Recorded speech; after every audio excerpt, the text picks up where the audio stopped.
My name is Anna Miller, and I used to believe that love could come after marriage. I was 27 when I married David Brown. If you had seen us on our wedding day, you probably would have thought we were happy. I wore a simple white dress. My mother cried when she saw me walk down the aisle. My friends smiled and took pictures. David stood at the front of the church in a dark blue suit, looking calm and handsome. Everyone told me I was lucky, but nobody noticed what I noticed. When I reached David and took his hand, his fingers were cold. He smiled at me, but there was no love in his eyes. There was kindness, there was respect, but there was no love, and somehow I knew it. Still, I smiled. I told myself, maybe it will come later. Maybe love didn't always begin before marriage. Maybe some people needed time. Maybe David just needed to know me better. That was the lie I told myself as we said our wedding vows. I do. Those 2 words changed my life. After the wedding, David and I moved into a small house in a quiet neighborhood outside town. It wasn't a fancy house, but I loved it. There was a little garden in the front, a wooden porch, and 2 bedrooms upstairs. I spent weeks making the house feel like a home. I bought blue curtains for the kitchen because David once said he liked blue. I placed his favorite coffee mug beside the coffee machine every morning. I learned how he liked his eggs. I even started waking up early to make breakfast before he left for work. I thought these little things would make him happy. And sometimes they did. "Thank you, Anna," he would say.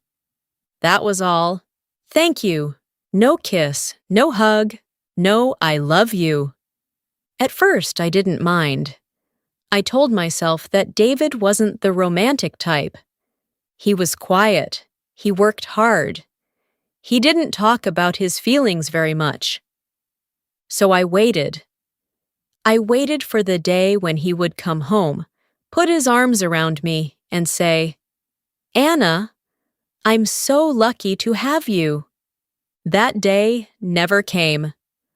One evening, about 3 months after our wedding, I made his favorite dinner. I cooked roast chicken, mashed potatoes, and apple pie. I even bought a small bottle of wine. When David came home, I was standing by the table. "Surprise," I said with a smile. He looked at the food. "You didn't have to do all this." "I wanted to." He sat down. We ate quietly. After dinner, David checked his phone. I watched him for a moment. "David?" "Yes?" "Are you happy?" His hand stopped. He looked at me. "Of course." I smiled. "No, I mean, are you happy being married to me?" There was a long silence. Too long. Then he said, "Anna, you're a good wife." A good wife. Those words should have made me happy. Instead, they hurt. I lowered my eyes. "I didn't ask if I'm a good wife." David looked uncomfortable. "I don't know what you want me to say." I wanted him to say he loved me. I wanted him to tell me that marrying me had been the best decision of his life. But I couldn't force those words out of him. So I smiled again. "Nothing, forget it." That night, David fell asleep quickly. I lay beside him, staring at the ceiling. I could hear his quiet breathing in the darkness. I turned toward him. He looked peaceful. I reached out and almost touched his hand. Then I stopped. For some reason, I was afraid. Afraid that even holding his hand would remind me of what was missing. I turned away and whispered to myself, "He'll love me someday." I believed those words because I needed to believe them. Months passed, then a year. Our marriage looked perfect from the outside. We paid our bills. We went to family dinners. We smiled in photographs. But inside our house, there was a silence I couldn't explain.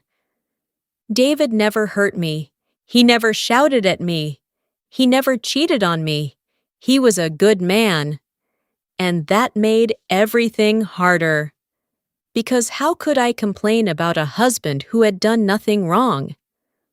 How could I tell my family that I was lonely when everyone believed I had a good marriage? So I kept my pain inside. And every night, I told myself the same thing. Maybe tomorrow David would finally love me. I didn't know then that sometimes the most painful heartbreak isn't losing someone's love. It's realizing that you were waiting for a love that was never coming. The second year of my marriage to David began with hope. I still believed things would change. I thought maybe we just needed more time together. Maybe I had been expecting too much too soon. So I tried harder. I became the kind of wife I thought a husband would never want to lose. Every morning, I woke before David. I made his coffee and packed his lunch. I placed little notes inside his lunch bag. "Have a good day. I'm thinking about you. I love you." David never mentioned the notes, but I kept writing them.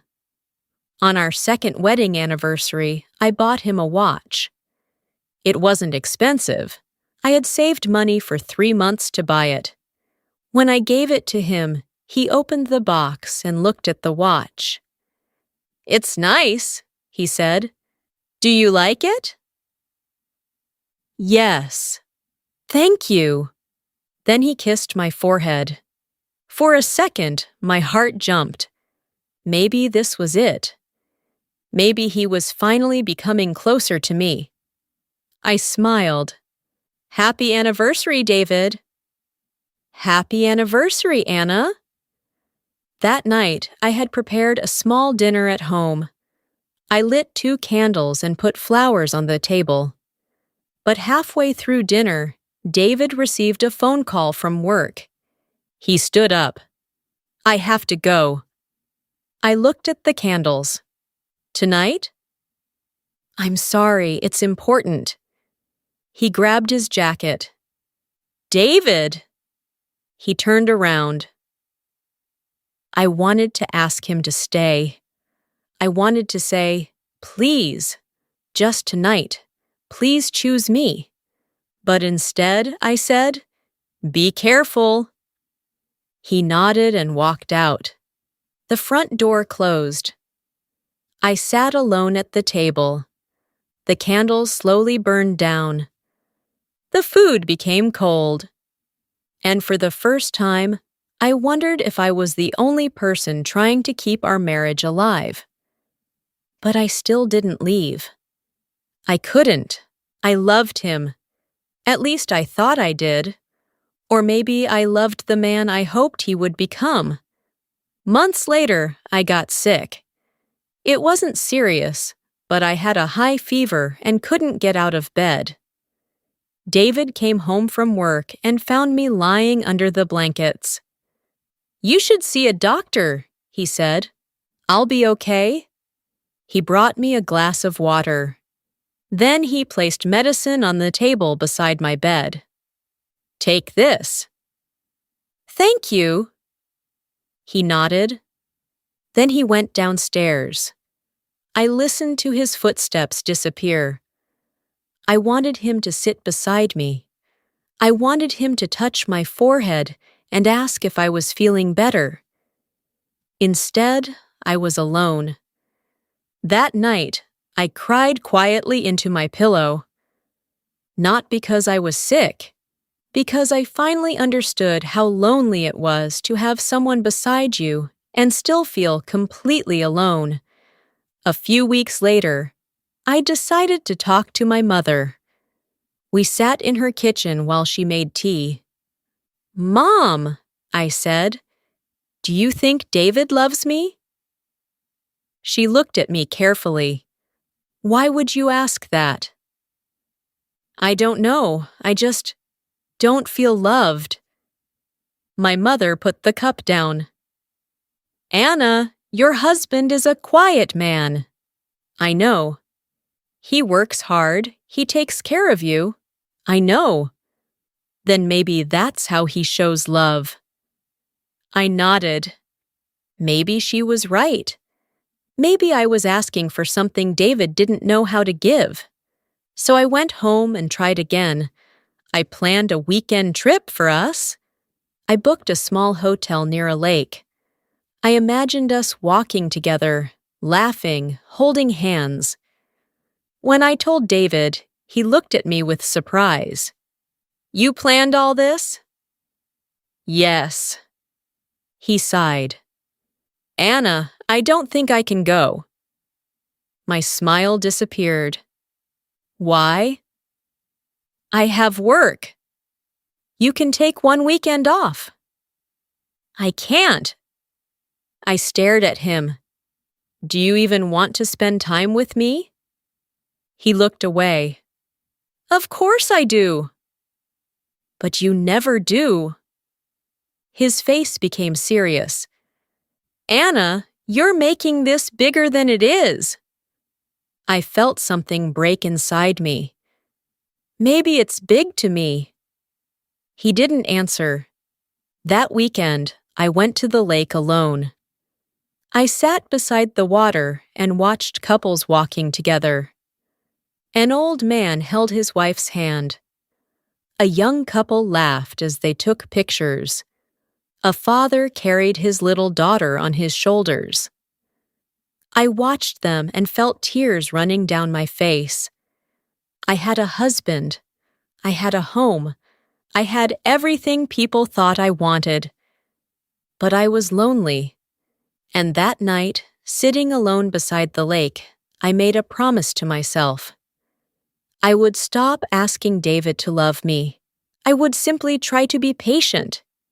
I would give him more time. I believed love was something you could build if you worked hard enough. I didn't know that sometimes, no matter how much love you give someone, you cannot make them give it back. 3 years into my marriage, I had become very good at pretending. I smiled when people asked about David. I smiled at family dinners. I smiled in photographs. And when someone said, "You two make such a lovely couple," I smiled the biggest. Nobody knew how many nights I cried after David fell asleep. Nobody knew how often I wondered what was wrong with me. Maybe I wasn't beautiful enough.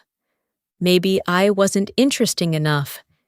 Maybe I wasn't the kind of woman a man could truly love. I never blamed David. I blamed myself. Then, one ordinary Tuesday afternoon, everything changed. David had left for work early that morning. I was cleaning the bedroom when I noticed a small envelope on the floor beside his nightstand. I picked it up. It had his name on it. There was no return address. I wasn't trying to read his private mail. I only wanted to put it on the table. But when I turned the envelope over, I saw something that made my heart stop. There was a name written underneath David's. Sarah. I had never heard that name before. I stood there for several seconds. My first thought was simple. Maybe it's nothing. Maybe Sarah was a coworker. Maybe she was a friend. Maybe it was about work. I placed the envelope on the table, but I couldn't stop thinking about it. That evening, David came home around 7. He looked tired. "Hi," he said. "Hi." He kissed my cheek. It was the first time he had kissed me without me asking in months. I almost cried. Then I remembered the envelope. After dinner, David went upstairs to shower. His phone was sitting on the kitchen counter. It buzzed. I didn't touch it. Then it buzzed again. I looked at the screen. A message appeared. "Sarah, I don't know how much longer I can wait." My heart began beating hard. I stepped away from the phone. I didn't want to believe what I was thinking. When David came downstairs, I was standing by the kitchen sink. "David?" "Yes?" "Who is Sarah?" His face changed, only for a second. But I saw it. He became pale. "Why?" "Because I found a letter." He was silent. "Who is she?" I asked again. David sat down at the table. I had never seen him look so tired. "Anna, please don't lie to me." He rubbed his face. "She was someone I knew before you." "Someone?" "Yes." "Did you love her?" He didn't answer. That silence was my answer. I felt my knees become weak. I sat across from him. "How long?" David looked at me. "How long what?" "How long have you known her?" He lowered his eyes. "Years." I couldn't breathe. "Before we got married?" "Yes." The room suddenly felt too small. I looked at the man sitting across from me. The man I had spent years trying to love. The man I had waited for. The man I had built my entire life around. "Why did you marry me?" David closed his eyes. For the first time, I saw tears in them, and somehow that hurt more than anger would have. "Because my father was sick," he said quietly. I stared at him. "What does that have to do with me?" "My father knew your family. He wanted me to settle down. He believed you were a good woman." I felt my heart sink. "So you married me because your father wanted you to?" "Not only that." "Then why?" David looked at me. "I knew you cared about me." I laughed. It was a small, broken laugh. "You knew I cared about you?" "Yes." "And you knew I loved you?" He nodded. I covered my mouth. "You knew?" "Yes." "You knew I loved you, and you still married me, even though you loved someone else?" David looked down. "I thought I could make it work." Those words destroyed me. Not because he had chosen Sarah, but because he had known the truth from the beginning. I had spent 3 years trying to earn something he had never promised to give. All those breakfasts, all those anniversary dinners, all those little notes, all those nights waiting by the window. He had seen my effort. He simply hadn't felt the same. "Do you love her?" I whispered. David didn't speak. I already knew. "Yes," I said. "You do." He nodded slowly. I stood up. My hands were shaking. "Anna, I'm sorry." I looked at him. "I don't need your apology." "What do you need?" I wanted to scream. I wanted to ask him why I wasn't enough. I wanted to ask why he couldn't love me after everything I had done. But instead, I asked the question that had been hiding inside me for years. Was there ever a moment when you looked at me and wished I were her? David's eyes filled with tears. He didn't answer. That was enough. I walked upstairs. I opened the closet and looked at the clothes I had carefully chosen for the woman I thought I needed to become. For years, I had tried to be prettier, kinder, more patient, more understanding. I thought if I became perfect, David would finally love me. But standing there that night, I finally understood something. I had spent so much time trying to become someone worth loving that I had forgotten I already was. I packed one small suitcase. Then I walked downstairs. David was still sitting at the kitchen table. He looked at me. "Where are you going?" I held the suitcase tightly. "I don't know yet." My voice trembled. "But I know I can't stay here anymore." And for the first time in 3 years, I wasn't afraid of losing my husband. I was afraid of losing myself if I stayed. I left that night with one suitcase and a heart that felt completely empty. David stood by the front door. "Anna, please wait." I stopped, but I didn't turn around. "What do you want me to say?" he asked. I took a slow breath. "I don't know." "Can we talk about this tomorrow?" I finally turned to face him. "We have been talking for 3 years, David. The problem is that I was the only one listening to my heart." He looked down. "I never wanted to hurt you." "I know." And that was the hardest part. He hadn't been cruel. He hadn't tried to destroy me. He simply hadn't loved me. And sometimes that kind of pain is harder to fight because there is nobody to hate. I walked out. My mother opened her door when she saw me standing there with my suitcase. She didn't ask questions. She just pulled me into her arms. I cried against her shoulder, like I was a little girl again. "I tried so hard, Mom," I whispered. "I know." I gave him everything. I know. Why wasn't I enough? My mother held my face in her hands. "Anna, you were never the problem." I wanted to believe her, but it took time. The first few weeks were terrible. I woke up every morning expecting to see David beside me.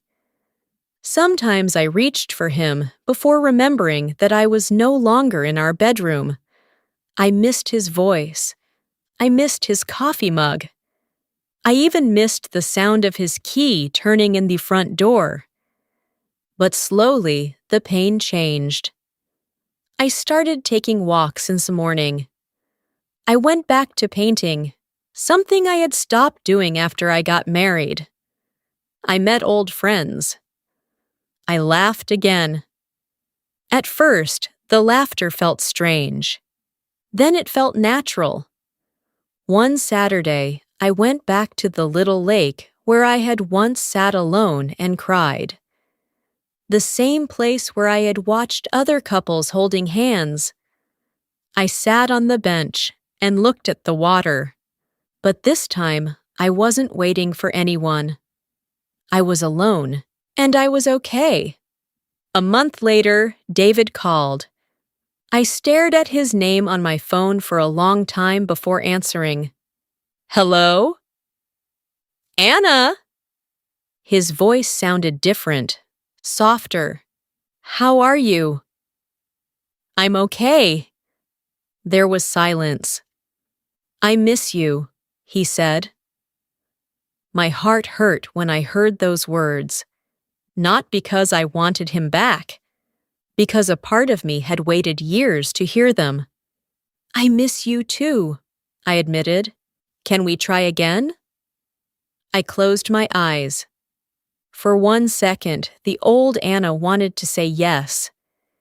She wanted to believe that maybe everything could finally change. But then I remembered the candles burning on our anniversary, the empty chair at the lake, the nights I cried quietly beside him, and the woman I had almost forgotten how to be. "No," I said. David was silent. "Why?" "Because I don't want to spend another 3 years hoping you'll love me. I do care about you. I know. I never wanted to lose you. I know." "Then why can't we fix this?" I looked out the window. "Because a marriage needs 2 people who choose each other." He didn't say anything. "And you never chose me," I continued.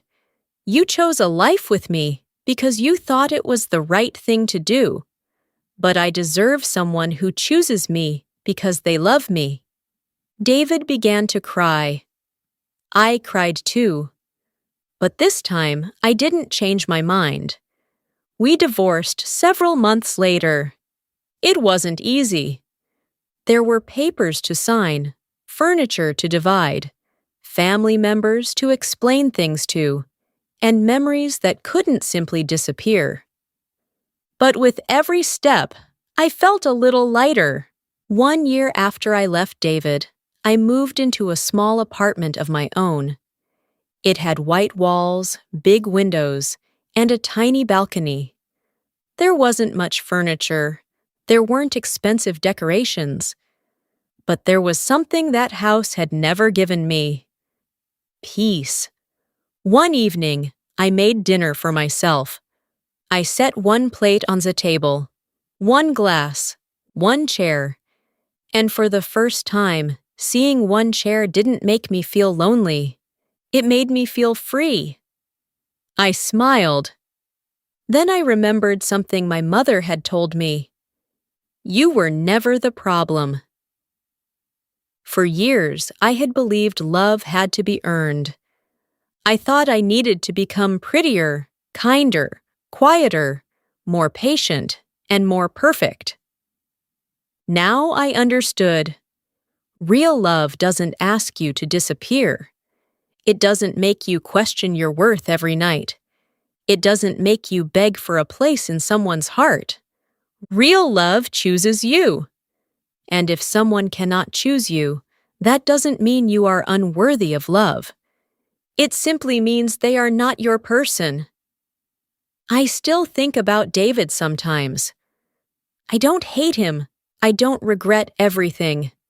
Our marriage taught me something I could never have learned from a happy relationship. It taught me that losing someone isn't always the greatest tragedy. Sometimes the greatest tragedy is losing yourself while trying to keep someone else. I spent 3 years waiting for David to love me. But in the end, the person I needed to choose was never David. It was me. And that was the first time in my life I finally chose myself